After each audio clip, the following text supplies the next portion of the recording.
So I want to start off by asking about the midterm elections. Yeah. What do you see as the most important issue facing Americans in the next few months? Inflation.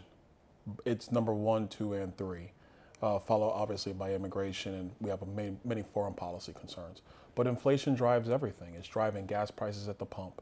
It's driving the ability to for businesses to get product in the door at a cheaper price. It pushes all prices, and who it hurts are working families. It hurts fixed income seniors. They're the ones that struggle under the weight of inflation. We have a responsibility to get it under control. And what is your plan and the Republican plan to address this?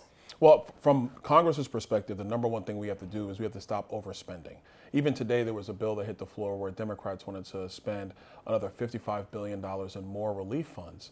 But there's already money that's been appropriated, that's out there, that just hasn't been spent.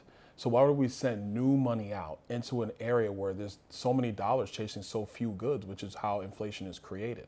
We have to stop the overspending. Congress has to do that.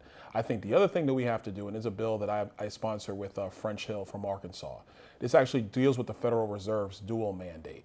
You see, the people that talk about full employment and sound money as the two mandates the Fed has, but the full employment portion was actually created under Jimmy Carter. And so it's just a wrong mandate to have. We should actually go back to one mandate for the Federal Reserve, which is sound money, because then their entire focus will be about making sure that money is sound and prices are stable in the United States. The Fed, in my view, they do need to increase interest rates. I don't think Secretary Powell went far enough. He should have been more aggressive, because we have to get this inflation at its root before it gets too much out of control, and it's already out of control. And the Fed has said that they're planning multiple rate increases. Do you think even with those additional increases planned for later this year, it won't be enough? I'm concerned that the markets will already absorb them, which is what happened with the first raise of 25 basis points.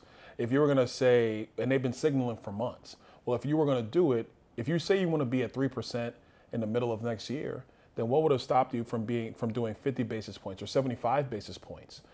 We have to be aggressive with this move in inflation, and we cannot tiptoe around it, hoping that the economy just gets back to center.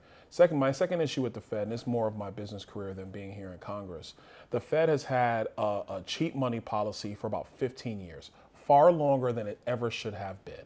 And so I think everybody's really to blame for that. I don't want to get into partisanship on it, but we have to have a monetary system that is based upon real prices and sound money. It can't be inflated in the back door, because in the long run, it's going to hurt the American people, especially poor Americans.